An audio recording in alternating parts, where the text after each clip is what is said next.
Tribuners berikut profil singkat Feni Franz, wanita yang dijuluki Sultan Makassar. Diketahui Feni Franz viral lantaran membongkar perselingkuhan suaminya dengan asisten rumah tangga atau pembantunya sendiri. Dugaan perselingkuhan suaminya itu diungkap langsung di akun media sosial Feni Franz, baik Facebook maupun Instagram. Ternyata sebelum kasus perselingkuhan ini viral, Feni Franz juga sosok yang sudah dikenal. Ia kerap muncul membagikan uang dan diketahui dekat dengan pesohor negeri.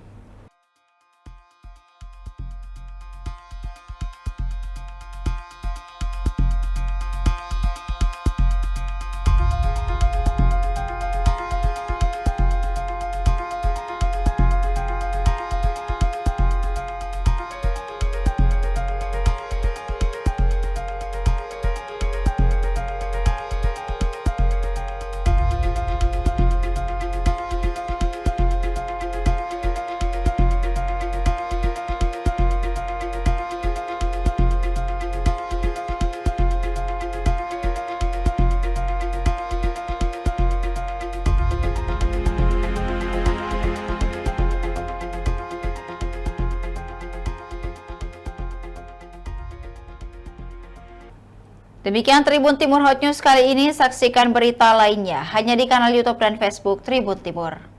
Download Tribun X sekarang, menghadirkan lokal menjadi Indonesia.